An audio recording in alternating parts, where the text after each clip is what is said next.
Hello, turminha, beleza? Vou refazer aqui a correção da PO de Física do primeiro bimestre da terceira série do ensino médio do Colégio Darwin. Eu vou refazer porque virou uma colcha de retalhos. Tinha alguns problemas, foi a primeira prova, eu estava muito cansado quando eu fiz a correção anterior, e agora estou aqui refazendo. Vou começar aqui pelo exercício de movimento. Então, a gente tem assim. Um motorista que conduz o caminhão com velocidade escalar constante de 25 metros por segundo, 90 quilômetros por hora, por uma estrada retilínea plana e horizontal, aciona os freios quando percebe que o ônibus à sua frente desloca-se lentamente no mesmo sentido com velocidade escalar de 5 metros por segundo, 18 quilômetros por hora. Suponha que a distância entre o caminhão e o ônibus no instante em que o motorista do caminhão aciona os freios é de 80 metros, que o ônibus não altera a velocidade escalar e que não muda nas direções dos movimentos de ambos os veículos. Determine o módulo da aceleração escalar mínima, admita constante a aceleração que deve ser imprimida ao caminhão para evitar a colisão. Pessoal, é assim. Esse exercício pode ser feito de duas maneiras, tá? Uma das possibilidades seria a seguinte, que deixa eu pensar como falar. Primeiro vamos analisar. Esse aqui, ele está em um movimento uniformemente variado. E esse aqui está no movimento uniforme. Beleza. Esse caminhão, ele anda para frente e vai ter aceleração para trás. E esse ônibus está com velocidade constante. Esse caminhão, ele teria uma equação horária do espaço, né? A equação horária do espaço dele seria sorvetão. E a do ônibus seria sorvete. SS0 VT. Deixa eu pensar como é que a gente pode resolver esta questão. Como é que eu posso explicar? Eu preferi fazer isso usando a ideia de velocidade relativa e uma equação de Torricelli, porque aí eu não precisaria usar nem o tempo. Então, por exemplo, se você pensar que os dois estão em movimento, vamos fazer um ficar parado, que seria o ônibus. Então eu vou pegar a velocidade do caminhão, que chamou de VO, a velocidade do caminhão, vou subtrair a velocidade do ônibus, porque eles estão no mesmo sentido. Então fica 25 menos 5.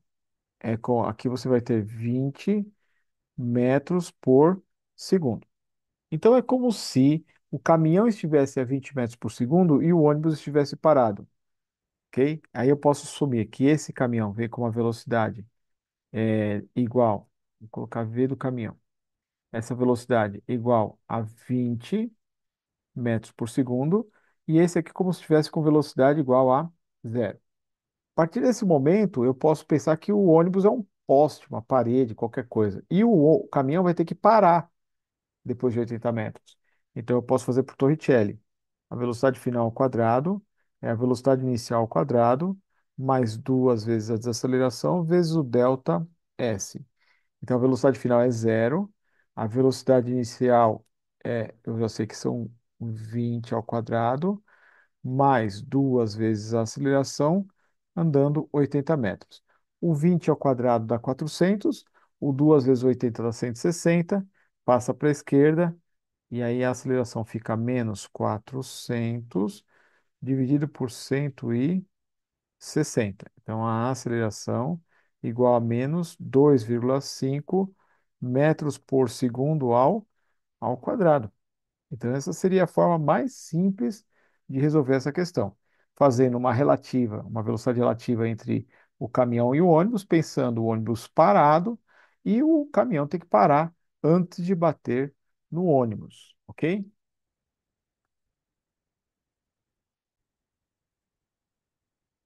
A outra forma de resolver essa questão, ela é bem mais longa, eu diria que um pouco até complicada. Eu vou fazer aqui com um pouco mais de espaço. É a seguinte: nós vamos pensar no encontro do caminhão com o ônibus, né? Para fazer um encontro do caminhão com o ônibus, eu tenho que pensar nas equações de espaço. Vou organizando aqui o papel só para arrumar espaço para mim. Então, o que que eu vou fazer? Eu vou fazer, primeiramente, a equação do espaço do caminhão, pensando que ela é uma equação de movimento uniformemente variado, é o S0 mais a velocidade do caminhão vezes o tempo, mais a aceleração tempo ao quadrado sobre 2, Ctrl Z, sobre 2. Eu vou ter que fazer a equação do espaço do ônibus, então fica o S0 do ônibus mais a velocidade do ônibus vezes o tempo, só isso, né? Porque é uma equação de movimento uniforme. Mas aí eu vou ficar com o problema do tempo e da aceleração. Eu não sei nem o tempo nem a aceleração. E aí eu posso tirar da velocidade do caminhão. A velocidade final do caminhão, vou a ter. Eu pego a velocidade inicial do caminhão mais a aceleração vezes o tempo. Juntando essas equações, a gente vai resolver de uma maneira mais trabalhosa, mas vamos fazer também. Então, por exemplo, construindo a equação horária do caminhão, eu tenho que a posição inicial do caminhão é zero, porque ele está atrás, a velocidade do caminhão é 25 vezes o tempo, mais a aceleração, o tempo ao quadrado, sobre 2. É o que eu sei do caminhão. Só arrumando aqui.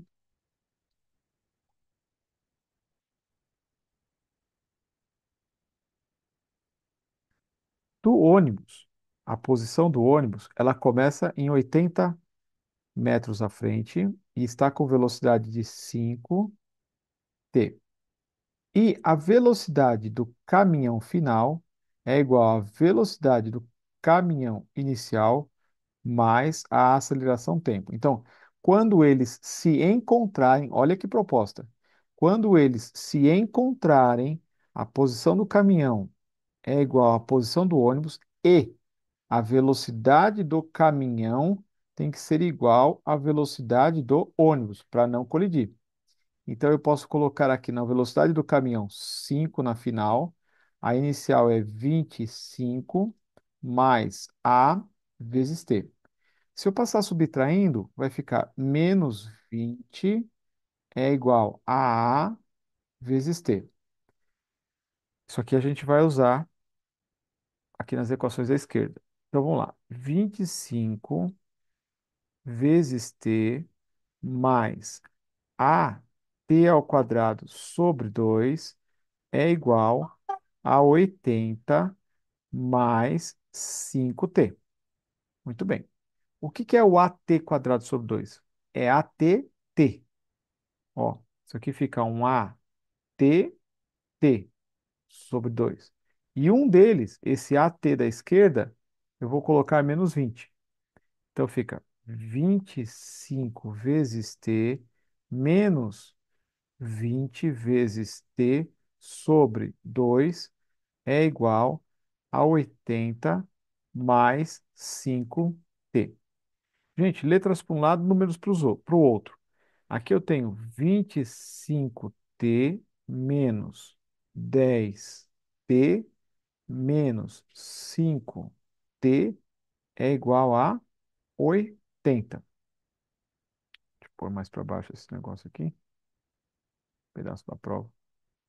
Aí eu tenho aqui 15, 25 menos 15. 25 menos 15 são 10. 10t é igual a 80. Então, o tempo é igual a 8 segundos. Aí você volta ali e vai ficar menos 20 é igual a vezes 8. Menos 20 é A menos vezes 8, certo? Então, a aceleração é igual a menos 20 dividido por 8, que é igual a menos 5 dividido por 2. Então, a aceleração dá menos 2,5 metros por segundo ao quadrado. Tudo bem? Esse era o outro jeito de fazer, pouquíssimo, né? Acho que bem mais complicado, né? Três equações para a gente montar encontro, depois resolver a velocidade variada e chegar na aceleração, mas também dá, beleza? Vamos para o próximo. Então vamos lá. Agora vamos para o exercício 2. Esse aí realmente tinha muitas possibilidades, acaba ficando esquisito, esquisitinho.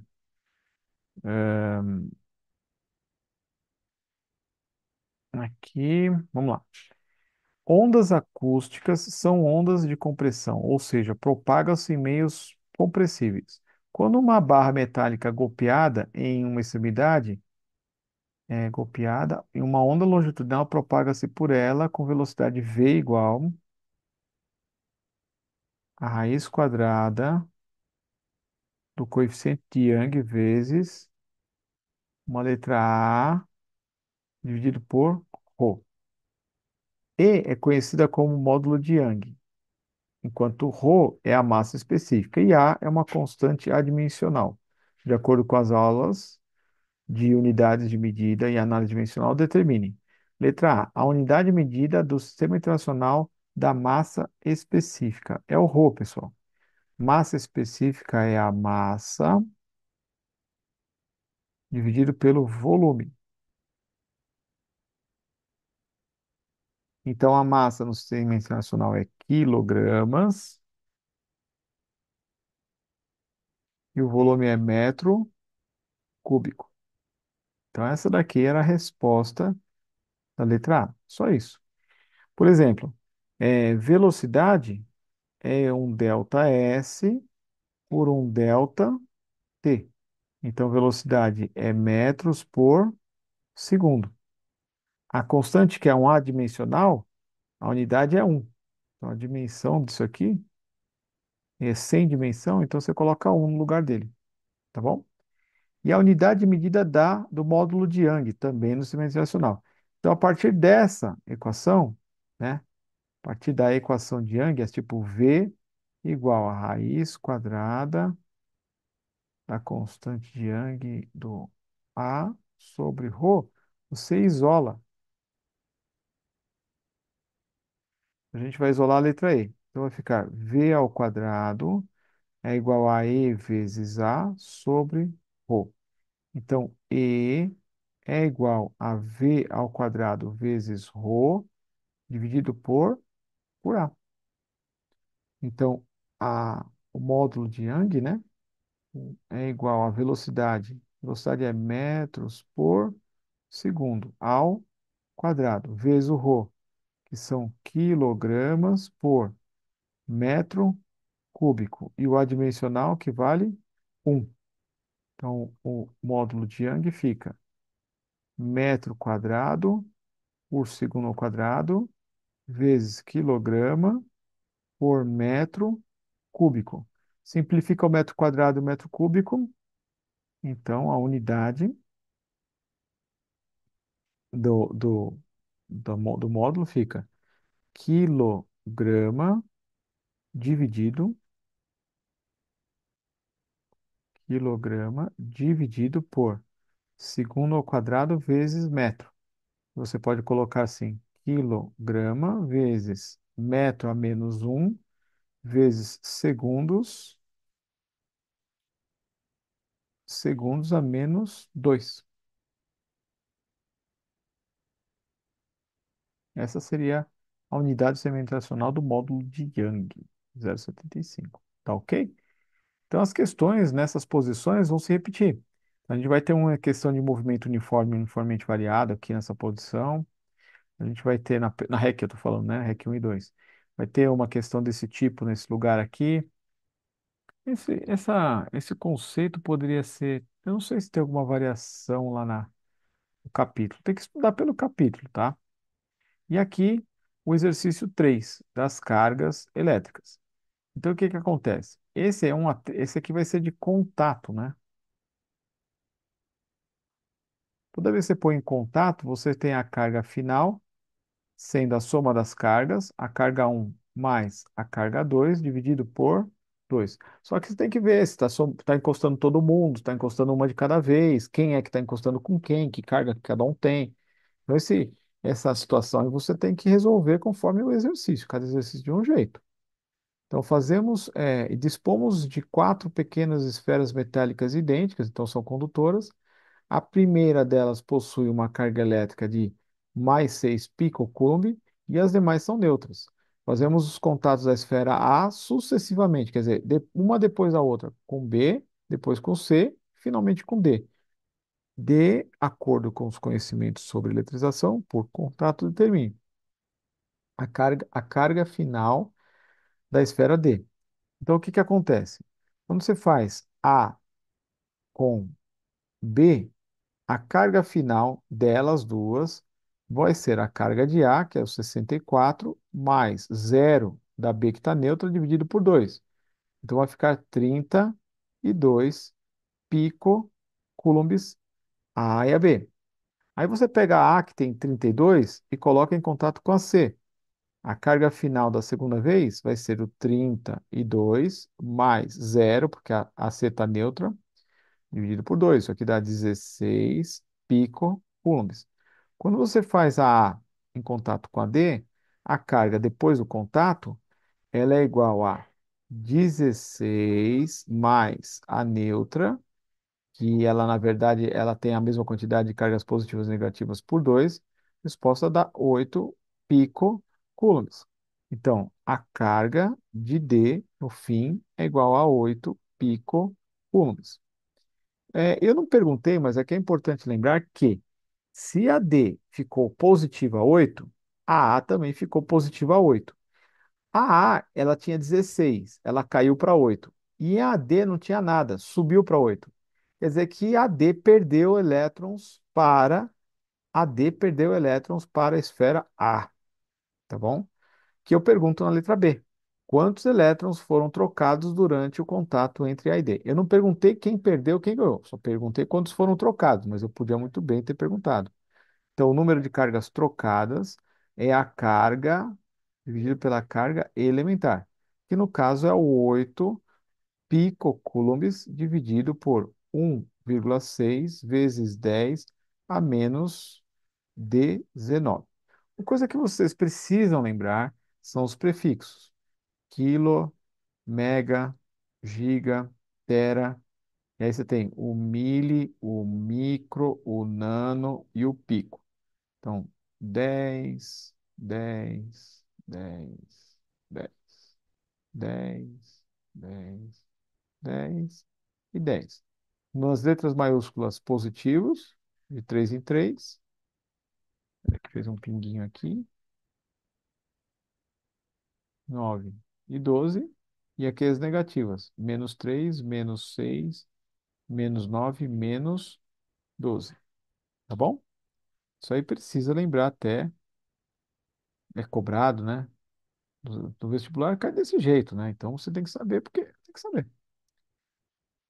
Então, no nosso caso, o número de elétrons trocados aí é 8 vezes 10 a menos 12, dividido por 1,6 vezes 10 a menos 19, tá? 8 dá para simplificar. Então, se eu dividir por 8 aqui, o 0,6 dá 0,2. Então, fica 10 a menos 12 dividido por 0,2, 0,2 vezes 10 a menos 19. Gente, 0,2 é 2 vezes 10 a menos 1. Joga para o 19, fica menos 20. E fica meio, 1/2.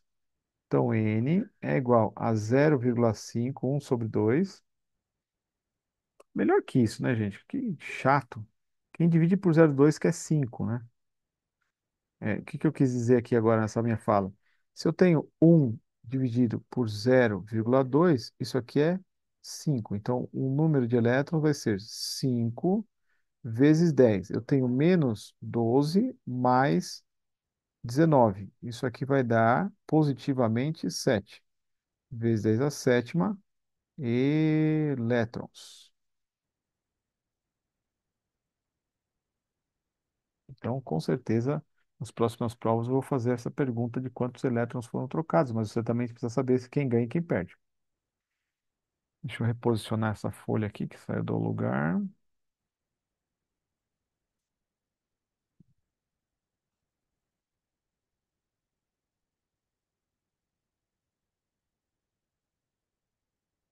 Uhum.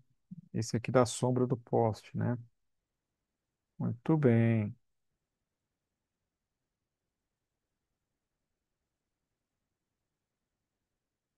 Exercício 4. Imagine que você está passando sobre um poste que possui uma lâmpada fixa no seu ponto mais alto. Você, se você andar com a velocidade v de A para B, a sombra produzida pela cabeça sairá de A e chegará em C. Considere a sua velocidade de 3 metros por segundo, a sua altura de 1,8 metros e a altura da lâmpada até o solo 3 metros. De acordo com conhecimentos da propagação retilínea da luz, determine o comprimento da sombra projetada após se deslocar de A para B no intervalo de tempo de 1 segundo.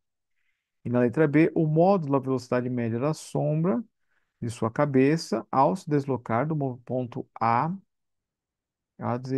cabeça desenvolver ao movimento de A até C. Pessoal, deixa eu só anotar os dados.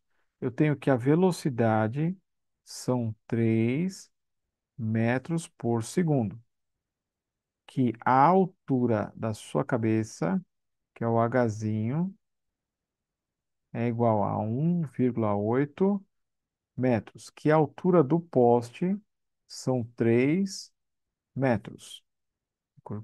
Lá para determinar. E ele fala em 1 segundo. Então, se eu for a distância entre A e B, seria a velocidade vezes o tempo. Então, são 3 metros por segundo em 1 segundo. Você vai ter 3 metros. Então, essa medida aqui mede 3 metros. Essa medida aqui são 3 metros também. Estou vendo um triângulo grande e eu quero saber, nesse caso, o comprimento da sombra projetada após. Eu quero aqui, ó, essa parte, a sombra do B até o C. A gente vai ter que fazer uma semelhança de triângulo. Por quê? Porque se o Hzinho vale 1,8, se eu fizer o Hzão menos o Hzinho, tipo 3 menos 1,8, isso vai dar 1,2 metros. Então aqui você tem 1,2 metros de altura. Então, eu estou vendo aquele triângulo, tem 3 por 1,2. A minha sombra tá pegando na altura do menino. E a do menino é de 1,8. Então, já consegui os triângulos, ó. Eu tenho um triângulozinho lá em cima e tenho um outro triângulo maiorzinho aqui embaixo. Essa parte é a sombra. E aqui tem 1,8. 1,8. E aqui tem 1,2. E aqui tem 3. Então eu posso fazer assim, ó. A sombra x, vamos chamar isso aqui de x. X está para 1,2, assim como 1,2 não. X está para 1,8, assim como 3 está para 1,2. Então aqui o x vai ser igual a 4,5, né? Porque você faz 3 vezes 1,8 dividido por 1,2. X é igual a 4,5 metros. Beleza? Muito bem. 4,5 metros é o comprimento da sombra. O módulo da velocidade média da sombra de sua cabeça ao desenvolver o movimento de A até C, a sombra, né? Quando a sombra vai de A até C. Então, a velocidade da sombra é um delta S por um delta T.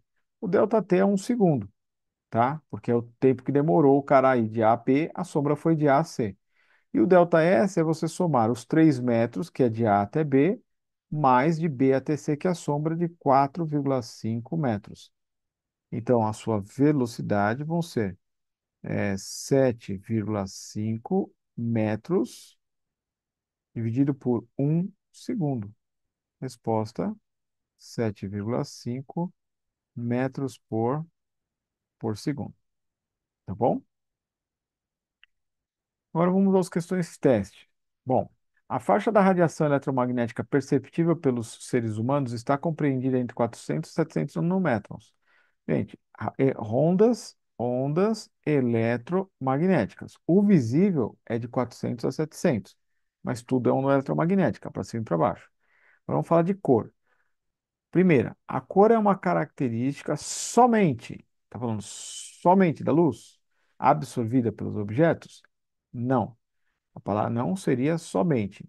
É uma característica da luz absorvida, porque o que não é absorvido, ele é difundido, e a gente vê o que é difundido. E da luz que que ilumina o objeto,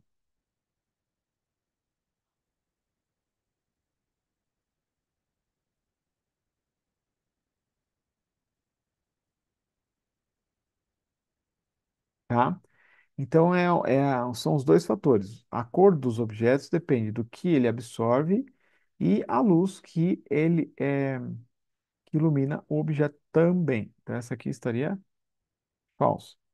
O corpo negro ideal, né? Ó, é uma coisa teórica. O corpo negro ideal absorve toda a luz incidente, não refletindo nenhuma onda eletromagnética. Verdadeiro, tá? Então, o corpo negro absorve todas as ondas eletromagnéticas. A frequência de uma determinada cor, radiação eletromagnética, é sempre a mesma. Verdadeiro, cada cor com a sua frequência. A luz ultravioleta tem energia maior que a luz infravermelha. Pessoal, a energia da luz pode ser colocada quanticamente pela equação H, que é a constante Planck, vezes a frequência. Quanto maior for a frequência, maior vai ser a energia. E o ultravioleta tem energia maior que o infravermelho, por quê? A frequência do ultravioleta, UV, ela é maior que a frequência do infravermelho, ok? Então tem mais energia. Então está verdadeira. Somente as afirmativas 2, 3 e 4 estão verdadeiras, alternativa E, ok? E esse último exercício, que também, por isso eu estou regravando, né? Teve uma pequena confusão, que como eu disse, estava muito cansado na hora de gravar e eu não queria deixar vocês sem gabarito quando terminar a prova, né? Vocês poderem já logo saber como é que está o termômetro das questões. Então, acabou que estava meio um pouco ruim. Vou ler aqui para fazer com vocês. Durante uma aula de física, o professor Carlos Heitor faz a demonstração de eletrostática, que se descreve a seguir. Inicialmente, ele aproxima duas esferas metálicas, portanto, são condutoras. Então, condutoras trocam cargas, R e S, eletricamente neutras. Então, a R e a S estão neutras. Eletricamente neutras, uma da outra, a esfera isolante eletricamente carregada com carga negativa, essa do meio aí, como representado na figura 1. Cada uma dessas esferas está apoiada num suporte isolante. Em seguida, o professor toca o dedo rapidamente na esfera S, como representa a figura 2. O que que acontece? Quando elas são neutras, o professor induziu que os elétrons se afastassem do meio. Então, aqui ficou positivo, o negativo vai para longe, então a mesma coisa acontece daqui. E elas continuam neutras. Só que aqui, quando ele pôs o dedo, esse lado ficava mais, esse aqui estava menos. Então os elétrons, eles vão abandonar. E esse lado aqui vai neutralizar. Vai acabar ficando assim. Os elétrons, eles saem da esfera. E aqui continua sendo positivo, negativo. Portanto, ela continua sendo neutra. E aí, quando ele tira o dedo, o que ele fala aqui, em seguida o professor toca o dedo rapidamente na esfera S, como representado na figura 2. E isso feito, ele afasta a esfera isolante das outras esferas, como representado na figura 3. Ele toca e vai embora a mão e ele tira. Portanto, esta aqui terminou neutra, né? E essa, como perdeu os elétrons, ela ficou positiva. Então, o correto é que a esfera R permanece neutra e S fica positiva. Então a resposta certa é D, de docinho. Beleza, pessoal? Então vamos lá. O que precisa acontecer é que vocês estudem. Precisa estudar um pouco por semana. Não adianta vocês deixarem tudo para o último dia. Não tem Cristo que consiga. Não consegue lembrar, não consegue entender e o negócio não é complicado. Essas questões de indução.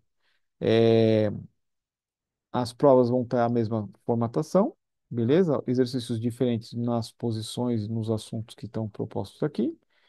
E que mais? Eu espero que a maioria de vocês tenham passado. E eu peço que curtam aí o vídeo se serviu para vocês. Beleza? Então vamos para a próxima correção. Tragam as dúvidas e vamos progredindo nos assuntos desta física. Tchau e